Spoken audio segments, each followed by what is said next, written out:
Welcome. In front of me I have the Google Pixel Watch 4 and I'll be going over unboxing along with a quick look at the watch itself and just give you my general opinions about it and see how well it's made and all that stuff.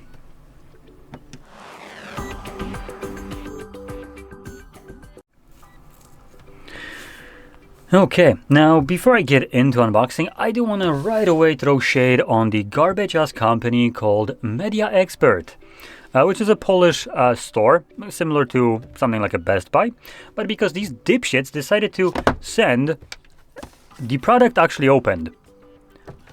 They charged full fucking price for this and had the absolute audacity to bullshit their way that this is a new product, sell it as new, and then deliver it with a peeled tab. Are you fucking kidding me here? So, because of that, go screw yourself, Media Expert. This is going straight back to you after I'm done recording it. So, let's get into this. Typically, you'd have that tab to pull it at the back, but like I mentioned, the piece of shit store decided to try to bullshit their way, so they're gonna get that back, and I'm gonna open it up as though it's new. Hopefully everything here is fine, but this is just hopeful wishing. We'll see if that's the case actually or not.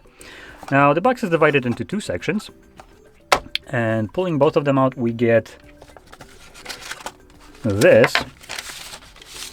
Okay, so we got the strap, we got paperwork in another strap. Oh wait, I think it's two different sizes. Let me quickly check that theory. Yep, so one is longer and one is shorter. Now, I'm gonna get rid of this as I don't really care for the long strap. And let's be honest, no one gives two craps about paperwork. And then we get the...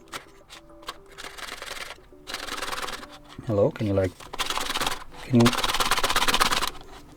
just come out? Come on, for God's sakes. No, I'm just gonna do it like this, screw it. Okay. Honestly, I'm surprised that the watch didn't go flying, considering I was just like wiggling like this, and this is barely even holding together. Okay, let's get rid of this, and below that, I'm pretty sure we get the charger. So I'm trying to open up without damaging it. Yep, there we go. And it's a Type-C to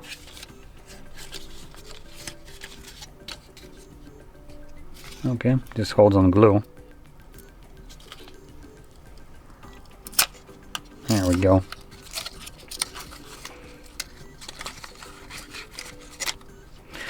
And that's our charger.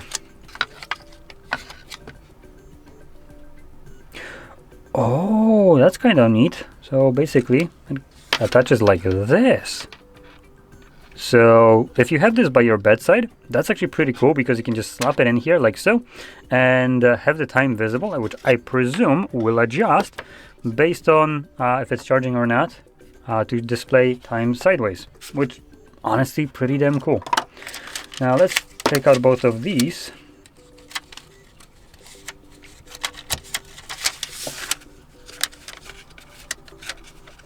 There we go.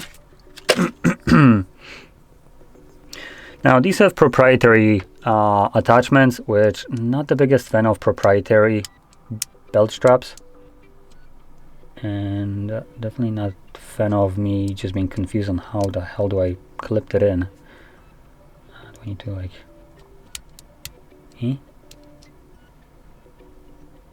What?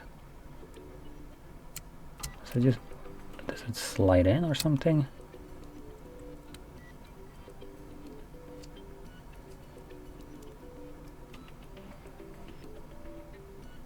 Huh.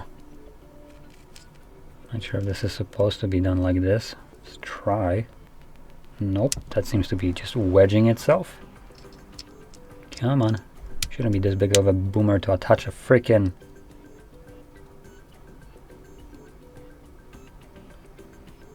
Huh.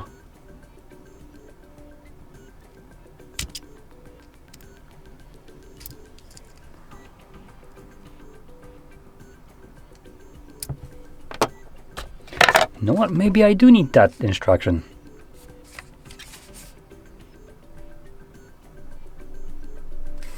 Oh, okay, now I get it. A little bit of a boomer moment, okay. So if you're as confused as I am, just to show this, you have the little press area right here.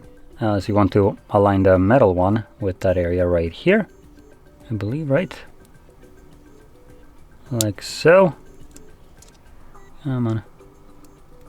Oh, sorry, not metal. So we're gonna do it through the plastic one. And, or plastic or silicone. So you wanna push it down, then twist it, and it should clip into place. And now it's locked in. And same thing goes for the bottom one. So you can see this. Just keep moving it to cover that area. Push it down, twist, clicks, and that's it. Okay. Now I hope I don't need to plug it in to turn it on. Don't. There we go. That's great.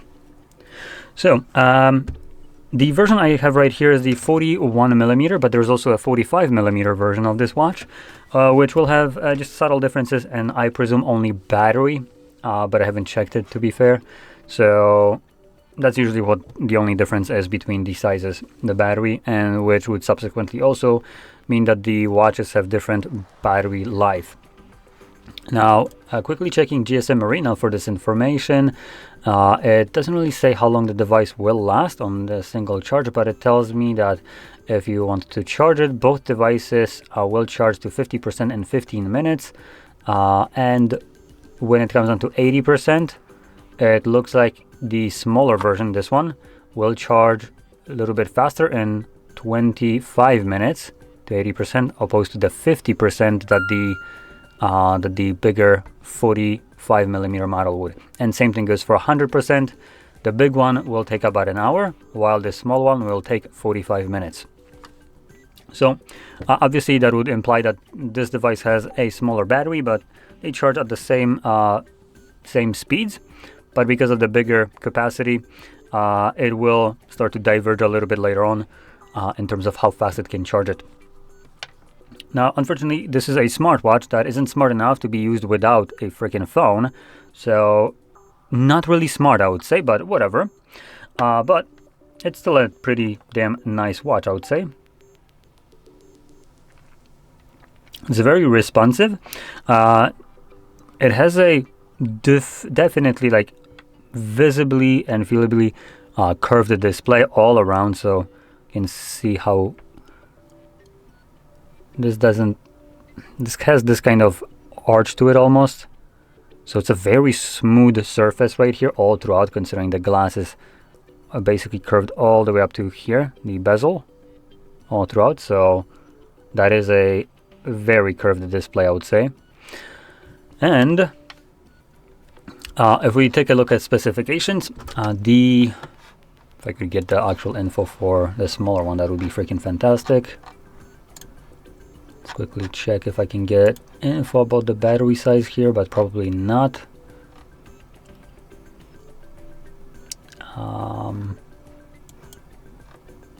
Of course, I can't find it on Media Expert.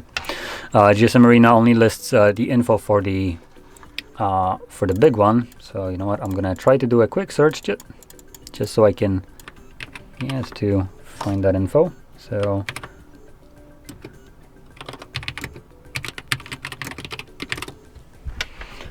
and okay, so this specific one has a 325 milliamp hour battery, while the big one, the 45mm, will come with a 455. So that is a decent jump in battery department. Now, in terms of battery life, I can't really say how much the bigger one will last, and I haven't used this one long enough to even know that one. But from what I can find, at least on the Media Expert, it says that it has about a 30-hour battery life. Obviously, this will vary depending on what your settings are, if you have always on display or not, raise to wake, Wi-Fi, and all that jazz. So this figure will definitely vary in just this watch with the same battery, depending on those settings. and this will also change depending on the size of the watch that has a bigger battery. So typically, obviously, it's an Android watch or Wear OS, which implies that the battery here is about 1 to 2 days max. It's typically what you get from most watches, and by the looks of it, the 30 hours would basically coincide with that anyway.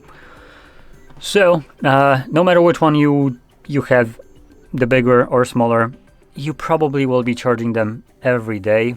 The bigger one, you might get away with charging it every other day, but this is just kind of guessing.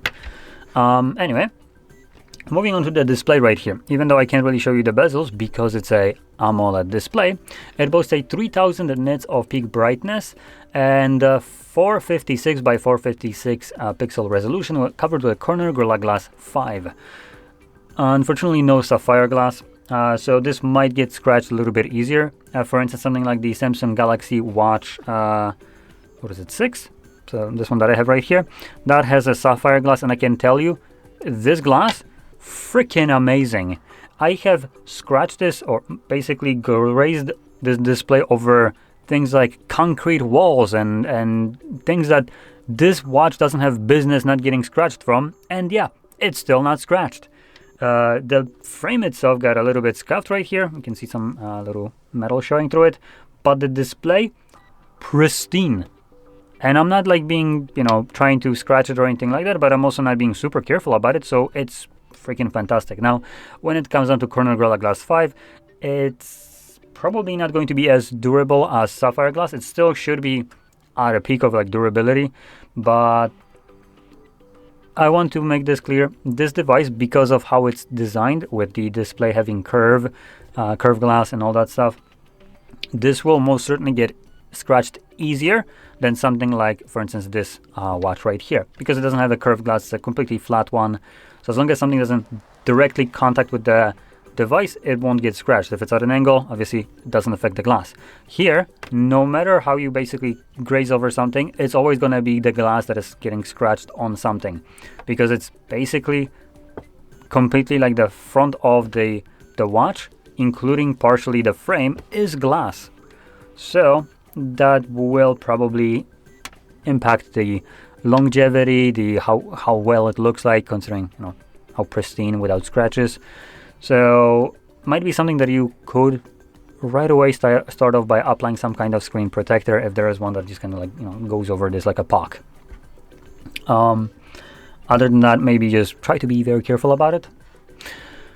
Now, continuing on, this device, this and the bigger one, come with 2 GB of RAM, which is standard amount for basically every smartwatch, and is powered by a Snapdragon W5 Gen2 processor, which I believe is actually the same one that the Samsung has.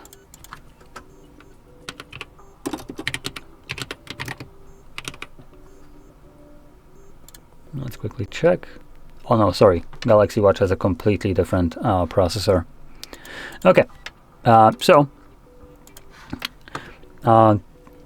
Snapdragon W5 Gen2 in here, 2 GB of RAM, and the device itself also has built-in storage of 32 GB, which means that it can load it up with music and other crap right here and just use it on the go. There is no SIM spot in this device, so if you're planning to have something like Spotify and go through mobile network, I don't think it's going to be possible right here. And it doesn't mention that it has eSIM, but I do want to quickly check because that doesn't seem possible.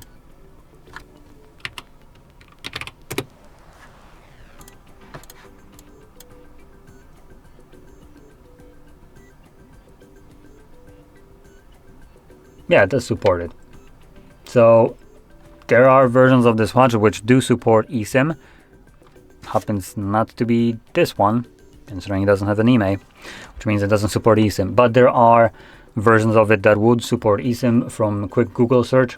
And in this case, you could use mobile network and use something like Spotify application or anything like that.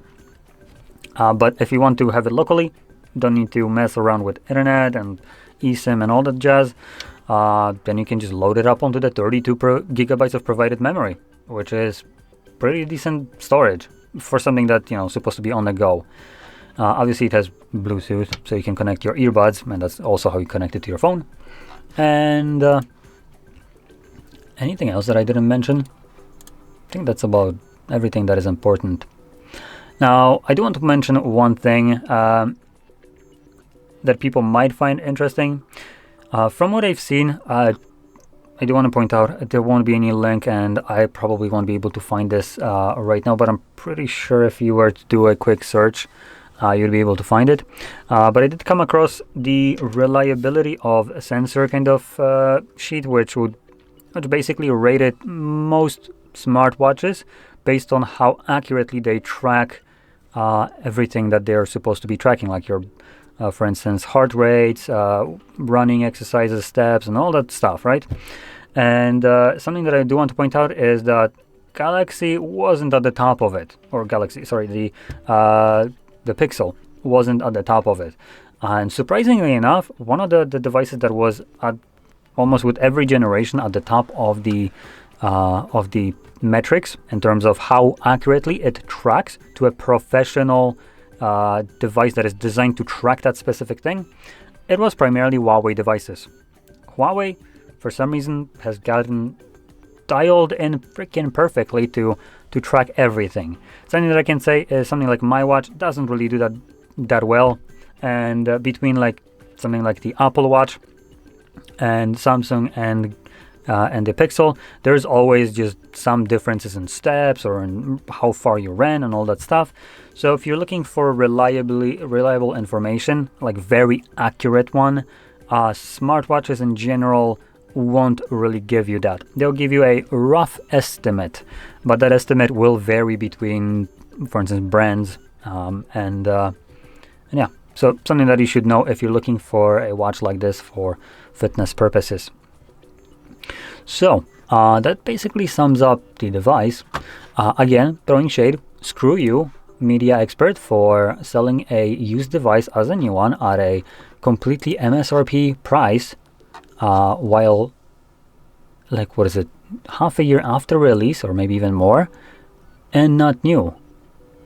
But anyway, on that being said, I hope you found this very helpful, and if you did, don't forget to hit like, subscribe, and thanks for watching.